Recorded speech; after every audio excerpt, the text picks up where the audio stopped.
पावसाळ्यापूर्वीच्या नागरिकांच्या सुरक्षेसाठी ठाणे महापालिकेकडून धोकादायक वृक्ष आणि फांद्यांचं सर्वेक्षण सुरू करण्यात आले. सर्वेक्षण पूर्ण झाल्यानंतर अशा वृक्षांची आणि फांद्यांची छाटणी करण्यात येणार असून यासाठी महापालिकेच्या ताफ्यात हायड्रोलिक एरियल लिफ्ट असलेली 5 वाहनं दाखल झाली आहेत. पावसाळ्यात वादळी वाऱ्यामुळे झाडे कोसळण्याच्या घटना घडतात, ज्यामुळे जीवित आणि मालमत्तेचं नुकसान होण्याची शक्यता असते. तसंच झाडांच्या फांद्या आणि विद्युत तारा यांचा संपर्क होऊन अपघात होण्याचाही धोका संभवतो. त्यामुळे प्रभागनीय सर्वेक्षण करून संभाव्य धोके ओळखले जात आहेत. उन्हाळ्यात झाडांची सावली नागरिकांना मिळावी आणि झाडांची नैसर्गिक वाढ अबाधित राहावी यासाठी मे महिन्याच्या मध्यापासून छाटणीच्या कामाला सुरुवात केली जाणार असल्याची माहिती सूत्रांनी दिली आहे. यंदा बोलेरो पिकअप वाहनांवर बसवलेल्या दुहेरी स्विंग आर्म यंत्रणेच्या 10 मीटर उंचीपर्यंत कार्यरत हायड्रोलिक एरियल लिफ्टचा वापर केला जाईल. ही यंत्रणा पारंपरिक शिडीपेक्षा अधिक सुरक्षित असून उंच वृक्षांच्या फांद्यांची जलद आणि सुरक्षित छाटणी करण्यास मदत होईल. दरम्यान मागील काही वर्षात ठाण्यात वृक्ष कोसळण्याच्या घटनांमध्ये वाढ झाली असून 2017 मध्ये पाचपाखाडी येथे एक झाड कोसळून एका व्यक्तीचा मृत्यू झाला होता. तसंच मागील वर्षी 7 मे रोजी रिक्षावर झाड कोसळल्यानं एका तरुणाचाही दुर्दैवी मृत्यू झाला होता. दरम्यान सर्वेक्षण सुरू असतानाच रस्त्यावर झुकलेल्या धोकादायक फांद्यांची छाटणी करण्याचं काम वृक्ष प्राधिकरण विभागानं सुरू केले. दरवर्षी मे आणि जून महिन्यात वृक्षांच्या धोकादायक फांद्यांची छाटणी केली जात असून यंदा होणारी टीका लक्षात घेऊन महापालिकेनं नियोजित वेळेपूर्वीच सर्वेक्षणाला सुरुवात केली आहे. शहरातील प्रमुख रस्ते, पदपथ, सार्वजनिक ठिकाणी, शाळा, महाविद्यालय, रुग्णालय, चौक, बस थांबे तसंच रहिवासी परिसरातील धोकादायक फांद्यांची पाहणी करण्यात येत आहे.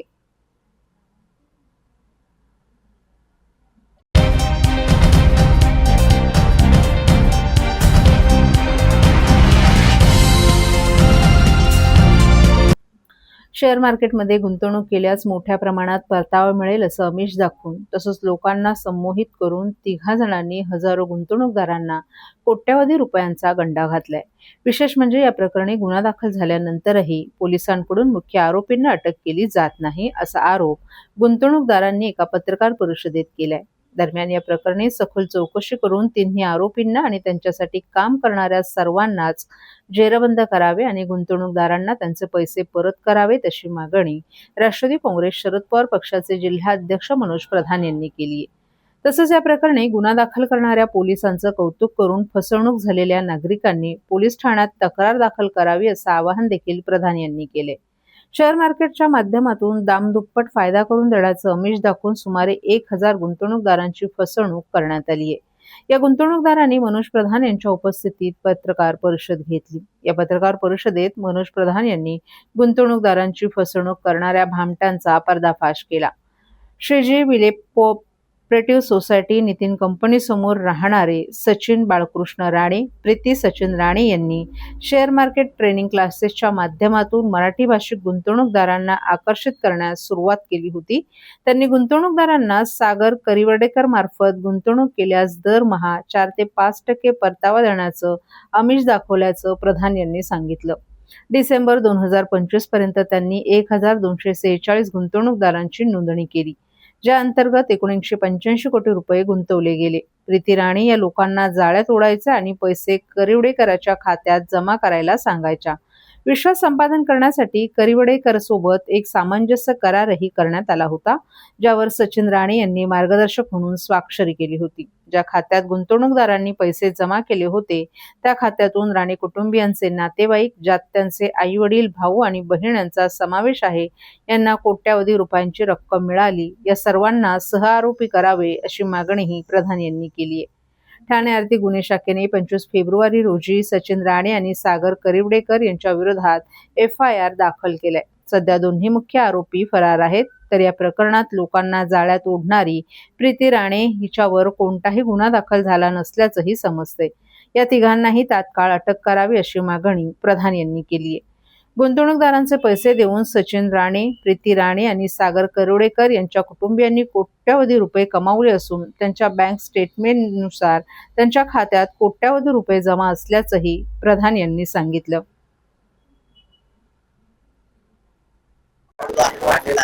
अशाच प्रकारे काही इन्व्हेस्टरने आपली भेट घेतली होती. काय नेमकं त्याचं प्रकरण आहे आणि राष्ट्रवादीची काय मागणी? या ठाणे शहरामधनं 1246 लोकांची फसवणूक झालेली आहे. 4% आणि 5% रिटर्न द्यायची आमिष दाखवून 180 कोटी रुपयाची तर यादी आमच्याकडे आज आहे.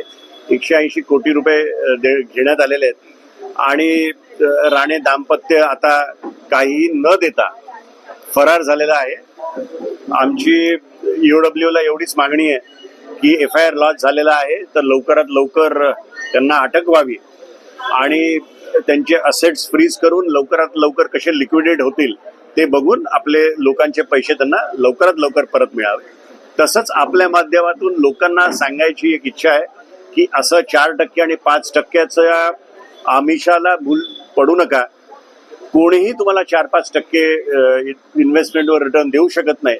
त्यामुळे आता जेवढी लोक फसलेत त्याच्यावरच आटपतं घ्यावं. आणखीन अशा पॉन्झी स्कीम्स आपण ज्याला म्हणतो त्या खूपशा फ्लोट होतात त्या महाराष्ट्रात, पण त्याला भूल पडू नका हे सांगण्याकरता आम्ही आज या ठिकाणी आलो. ओके.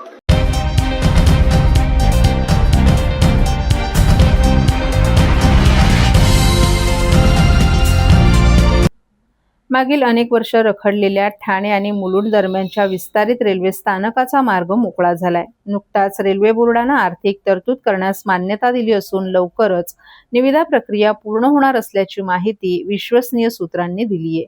ठाणे रेल्वे स्थानकावरील प्रवाशांचा भार मोठ्या प्रमाणावर वाढलाय. या रेल्वे स्थानकातून रोज किमान 10 ते 12 लाख प्रवासी प्रवास करतात. त्यामुळे मुलुंड आणि ठाणे दरम्यान मनोरुग्णालयाच्या जागेवर विस्तारित रेल्वे स्थानक उभारण्याचा प्रस्ताव पुढे आला होता. त्याला मंजुरी देखील मिळाली होती. नवीन स्थानक परिसराचा विकास स्मार्ट सिटी योजनेच्या अंतर्गत ठाणे महापालिकेनं केला असून रेल्वे स्टेशन बांधण्याची जबाबदारी रेल्वेकडे देण्यात आली होती. त्याकरिता ठाणे महापालिका रेल्वे प्रशासनाला 190 कोटी रुपये देणार होती. परंतु मागील काही वर्ष महापालिकेची आर्थिक स्थिती बिकट बनल्यानं महापालिकेने रेल्वे प्रशासनाला आर्थिक भार उचलण्याची विनंती केली होती. परंतु रेल्वे मंत्रालयाकडून कोणताही प्रतिसाद मिळत नसल्यानं मागील काही वर्ष रेल्वे स्थानकाचा प्रश्न प्रलंबित होता. उपमुख्यमंत्री एकनाथ शिंदे यांच्या मार्गदर्शनाखाली खासदार नरेश मस्के यांनी रेल्वे मंत्री पियुष गोयल यांची मागील वर्षी 24 जुलै रोजी भेट घेऊन आर्थिक भार उचलण्याची विनंती केली होती. त्याला यश आलं असून मार्च महिन्याच्या शेवटच्या बैठकीत विस्तारित रेल्वे स्थानकाकरिता रेल्वे 256 कोटींचा निधी देणार असून त्याची निविदा देखील रेल्वे मंत्रालय काढणार आहे. ठाणे महापालिका या कामावर देखरेख ठेवण्याचं काम करणार असल्याचं बैठकीत ठरवण्यात आलं असून पुढील 2029 पर्यंत हे रेल्वे स्थानक ठाणेकरांच्या सेवेत दाखल होण्याची शक्यता व्यक्त केली जाते.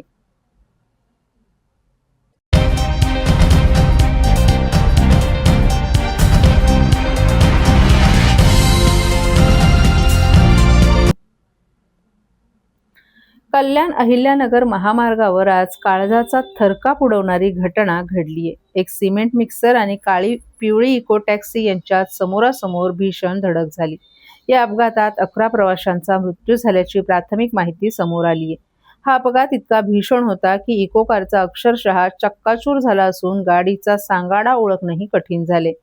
मिळालेल्या माहितीनुसार पांजार पुलावर हा मोठा अपघात झाला असून आज सकाळी 11:15 ही घटना घडली. इको गाडीतून मुरबाडमधील काही रहिवासी कल्याणला जात होते. याच दरम्यान पांजार पुलावर हा अपघात झाला. अपघातात एक आजी आश्चर्यकारकरित्या बचावलीये. प्रवाशांनी भरलेली इको कार महामार्गावरून जात असताना समोरून येणाऱ्या सिमेंट मिक्सरनं तिला जोरदार धडक दिली. धडक इतकी भीषण होती की कारमधील प्रवाशांना सावरण्याची संधीही मिळाली नाही. या कारमध्ये एकूण 12 प्रवासी होते. त्यापैकी 11 जणांचा जागीच मृत्यू झाल्याची भीती स्थानिकांनी व्यक्त केली आहे. तर एक जण गंभीर जखमी झाला असून त्याच्यावरही स्थानिक रुग्णालयात उपचार सुरू आहे.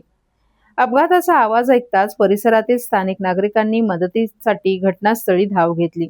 चक्काचूर झालेल्या कारमधून मृतदेह बाहेर काढण्याचं काम स्थानिकांनी अत्यंत जड अंतकरणानं केलं. टिटवाळा पोलिसांनी तातडीनं घटनास्थळी पोहोचून तपास सुरू केलाय. पोलिसांनी मृतांचा अधिकृत आकडा अद्याप जाहीर केला नसला तरी मृतांची संख्या वाढण्याचीही भीती व्यक्त होते. हा अपघात नेमका कशामुळे झाला, चालकाचा ताबा सुटला की वेगाचा अतिरेक नडला हे अद्याप समजू शकलं नाही. टिटवाळा पोलीस या प्रकरणाचा अधिक तपास करत असून अपघातग्रस्त वाहने रस्त्यावरून बाजूला करण्याचं काम युद्धपातळीवर सुरू करण्यात आलं. या भीषण अपघातामुळे महामार्गावरील वाहतुकीवरही काही काळ परिणाम झाला होता.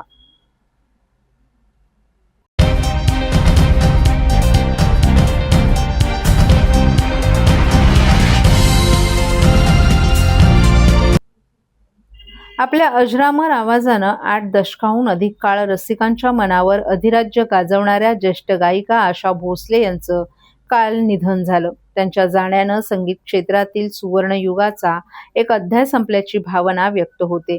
आशा भोसले यांच्या छातीत संसर्ग झाल्यानं त्यांना शनिवारी रात्री उशिरा मुंबईतील ब्रीच कँडी रुग्णालयात दाखल करण्यात आलं होतं. उपचारादरम्यान काल त्यांची प्राणज्योत मालवली. आशा भोसले यांचे पुत्र आनंद भोसले यांनी आशा भोसले यांच्या निधनाची माहिती दिली.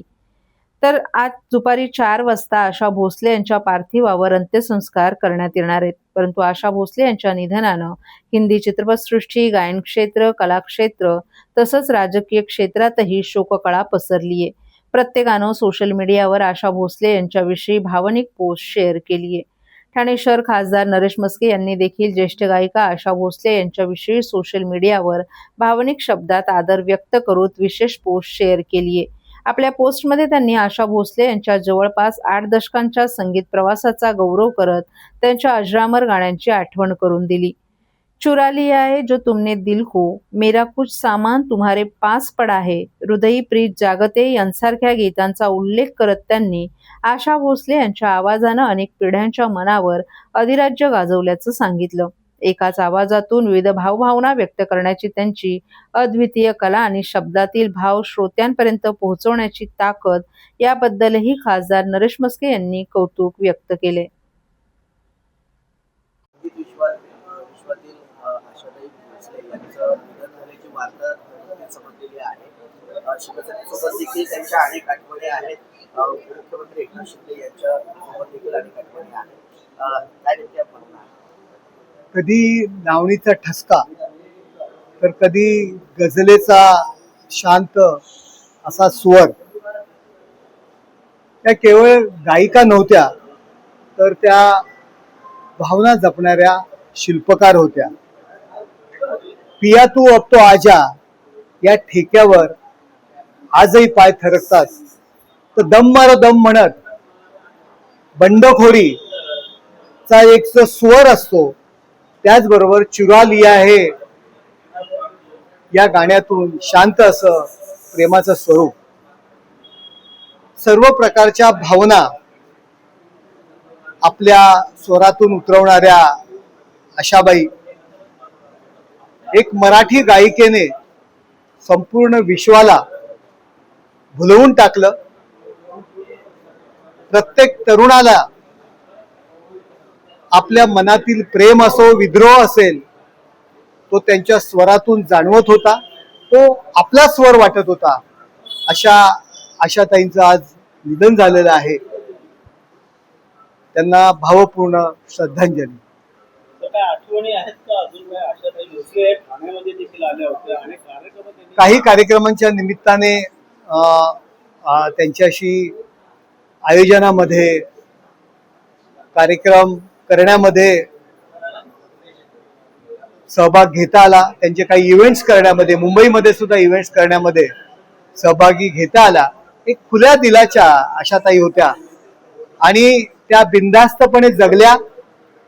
आपल्या भावनांना त्यांनी बिनधास्तपणे मोकळ्या केल्या आणि त्यांचे स्वर आजही आणि कायम रसिकांच्या हृदयात राहणार आणि कायम ते स्वर या विश्वामध्ये गुंजणार.